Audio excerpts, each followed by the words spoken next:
My coaching philosophy really does surround itself around affecting change on multiple levels, all facets of their lives. And so I spend time talking about being the intermediate person. So we have kids that come here that are kids.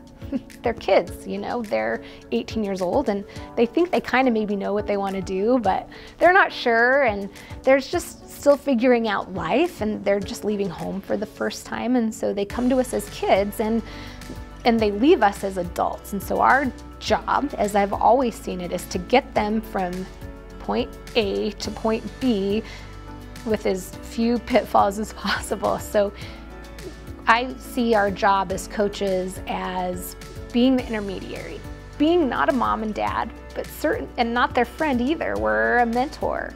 We're somebody that is separated from their family that they can come and talk to about things that maybe they wouldn't even talk to mom and dad about, right? Because it's mom and dad and it's embarrassing, whatever. So we're those people that get them through. So we try and guide them the best that we can. I let them know that I want them to want to be here.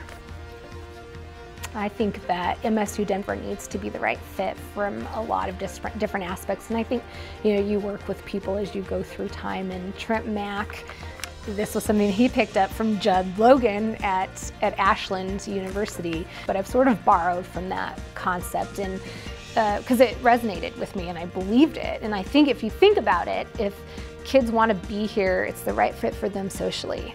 If it's the right fit for them academically, we have the major that they want. If it's the right fit for them financially, and then if my coaching and my approach, Mick's coaching and his approach, if it's a good fit for them, if they're going to thrive within that system, then if we can fit all those 4 things together, they're going to stay for 4 years. I want them to be here for the entire time. So that's the first thing.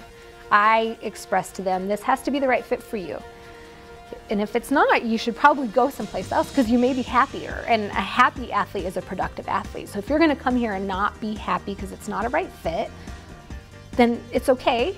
And as much as we'd love to have you, we want you to be happy and successful. And if that's here, fantastic. And if it's not, then we want you to go be successful there as well. First thing I talk about is our school and what do we have and what do we have to offer. And I talk a lot about the small numbers and the value of education that we get from our teachers being people that work out in the world and do their job on a daily basis, and then they come teach it, right? So there's a huge value in that. So I talk a lot about our school, and I talk a lot about our teachers wanting them to get an education, and we want them to come here and be here 4 years and not only walk away as a successful track and field athlete, but walk away with a degree that they can be proud of and go out in the world and be successful and affect change immediately. And I think that we do that here. So first and foremost, I talk about the school and I talk about what it has to offer, because ultimately that's why they're here, to get an education. How do we do that? How do we build trust? Well, you have conversations, one-on-one conversations, and you just get to know them as people. And if you can get to know them as people, then pretty soon that trust comes, and you tell them, I want you to go run 3 300s with 2 minutes rest, and you're going to run them this fast. They just trust you. They just go do it, and then they can be successful athletically too. When they're running, I see somebody having a rough time, and I'm like, you know, that's really strange. First I think, how did I make this happen?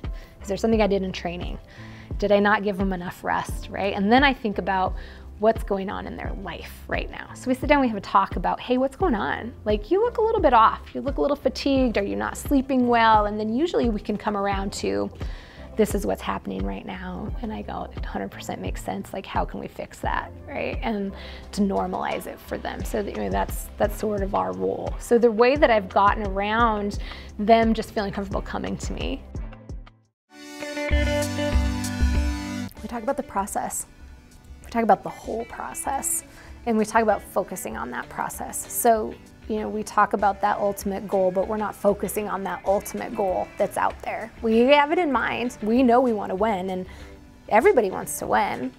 Making sure that they are controlling what they can control first and foremost, and then so it gets very easy to look at, have a problem that seems bigger than, and there's so much of it that you can't control. But these little things day to day that we can do that controls how we react to a problem, or controls how we perform, it controls how we recover, and all of those things put together help us get to that end, that ultimate goal, and a personal, being able to win personally, being able to win as a team. If we don't focus on those small things that we do on a daily basis, the process, focus on that, and then we can get through anything if we can just focus one step at a time, and that's harder. Winning is always the answer, right?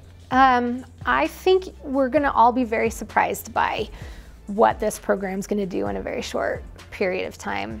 If we have an indoor season this year, I think you'll be surprised at the number of kids we have at the national championships. I mean, ultimately, we want to be a team that's there all the time.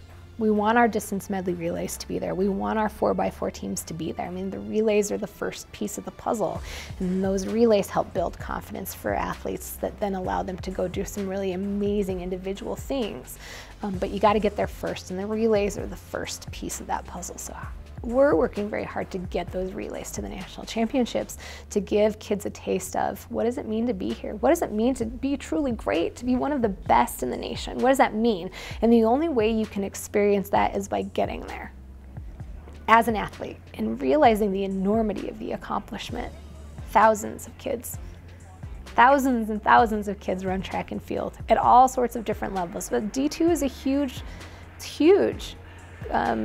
division in the NCAA, and so thousands of kids are trying to do that. So, give the kids the tools that they need, help them believe in themselves, help them be successful at the conference level, and then get to the national level. It's happening very quickly, though.